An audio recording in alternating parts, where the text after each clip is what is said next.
Solve the system numerically.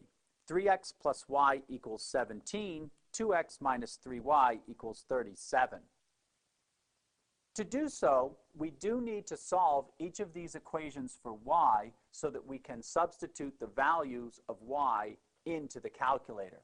So we subtract 3x from each side here, and we get the equation y equals negative 3x plus 17. That will be what we'll refer to as y sub 1. For this equation, we would subtract 2x from each side. That gives us a result of negative 3y equals negative 2x plus 37. And now we divide both sides by negative 3, but notice that what I'm going to do is put this expression of negative 2x plus 37 in parentheses and then show that we're dividing that by negative 3 because that's the way we'll enter it into the calculator. So now, this would be my y sub 2 equation. Let's enter those into the calculator and see what the result is. So, we hit the equation editor, which is the y equals key, and now we enter in y sub 1. And that's going to be negative, so we hit the negative key, 3, and then the x key.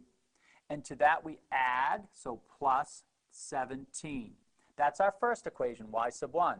Now, hit the down arrow key to bring us to the y sub 2 equation.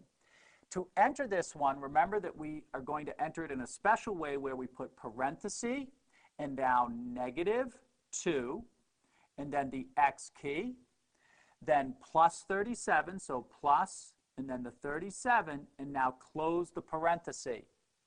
We're going to divide that, so we hit the division button, by negative 3. But let's put the negative 3 in parentheses to make it very clear that we're dividing by the number negative 3. And then you finish by hitting the close parenthesis. Now what we need to do is set up our table. So what we're going to do is, let's get out of this screen, so second quit, and now hit second, and then the table set, which is the same as the window key. We want the table to start at 5, so we hit 5 and enter. We want each successive number to increase by 1, which is what it's set at now, so we can hit enter. The independent and dependents will leave on auto setup because for independent it will use x and for dependent it will use y. So now what we can do is hit the second and the table key, which is the same as graph, and it shows us the screen. What I want to zero in on is the screen that shows 8 combined with negative 7 for the y sub 1 and negative 7 for the y sub 2, because what we're looking for is where the two y values are equal to each other. And that's exactly where they are at what we would call the point or the ordered pair 8, negative 7. All right, so having found that point, let's write that back on the board that our solution is the point 8, negative 7.